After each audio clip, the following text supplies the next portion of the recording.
Basic to advance mathematics इस series में आपका स्वागत है। आज मैं और आपके लिए एक बेहतरीन सवाल लेकर आया हूं।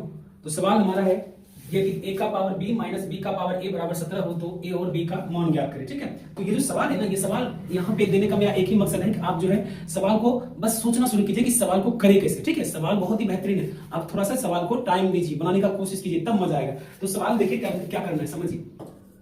तो सबसे पहले हमने लिखते हैं हल। ये दे रखा a का पावर b माइनस b का पावर a बराबर 17। अगर सवाल को आप ध्यान से ऑब्जर्व कीजिएगा तो आपको सवाल देखने को मिलेगा कि जो इसका बेस है वो इसका पावर है, और जो इसका पावर है बेस है वो इसका पावर है। ठीक है, तो हम इस 17 को दो ऐसे टुकड़ों में तोड़े कि भाई इसको क्या करें, जब इसको पावर के रूप में लिखे तो ये इसको जो है आपस में तुलना करती बराबर हो सके। तो हमें तुरंत सोचना है कि हम ऐसा क्या करें। तो 17 को देखिए आप क्या क्या लिख सकते हो, सोचो। तो सोचो 17 को हम ऐसा भी लिख सकते हैं 9 प्लस 8, 9 8 17 होता है, तो बिल्कुल सही। अब 9 को क्या लिख सकते हैं 3 का स्क्वायर प्लस 2 को लिख सकते हैं 2 का पावर 3।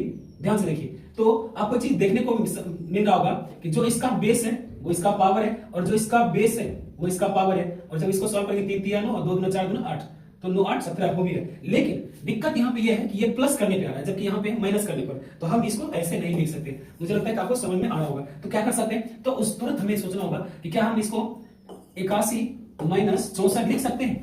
तो उसे बिल्कुल लिखते हैं। अब ये जो है मेरे दिमाग में फटाफट ऐसा क्यों आ रहा है, तो मेरे दिमाग में ऐसा इसलिए आ रहा है क्योंकि मेरे भाई पहली बात तो माइनस करने पर, दूसरी बात यहाँ पे पावर के टर्म में लिखना है, तो पावर के टर्म में एक जो है पूर्ण वर्ग या पूर्ण घन ही हो सकता है। बाकी जो सोचिएगा कि हम 10 को ऐसे पावर के टर्म में लिख दे तो नहीं आएगा, तो हमें इस तरह से सोचना है। अब 81 को हम क्या लिख सकते हैं, आइए हम यहाँ पे करके दिखाते हैं। तो a का पावर b माइनस b का पावर a को एजिटी रखेंगे, और 81 में से जब 64 लगाएंगे तो 17 ही बचा, हटा के चेक करिएगा। इसको हम लिखेंगे 81 माइनस 64। ठीक है, अब यहाँ पे a का पावर b माइनस b का पावर a, हमें ध्यान ये रखना है कि इसको इस तरीके से लिखें कि जो इसका बेस है वो इसका पावर होना चाहिए, और जो इसका बेस है वो इसका पावर होना चाहिए। 81 को हम लिखते हैं 3 का पावर 4, 3 3 9 27 81, जब इसका गुणनखंड कितनी आएगा माइनस 64 को क्या लिखते हैं, तो जो यहाँ पे पावर है वो यहाँ पे बेस होना चाहिए, तो 4, और जो यहाँ पे बेस है वो यहाँ पे पावर चाहिए पावर 3, तो 4 पावर 3। अब 4 पावर 3 गुना कीजिए, 4 गुना 4 गुना 4, 4 चौक 16, 16 चौके 64 हो रहा है। अब आप बस यहाँ पे एक और लाइन लिख दीजिए तुलना करने पर। अब आप ध्यान से अगर तुलना कीजिएगा, तुलना करने पर देख लीजिए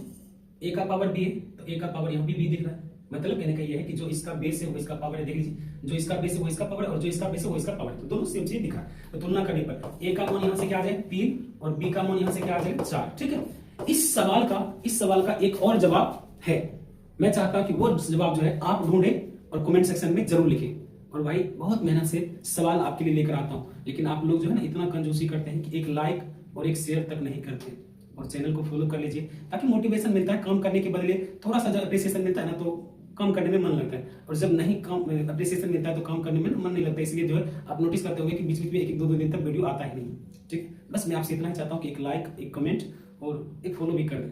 धन्यवाद।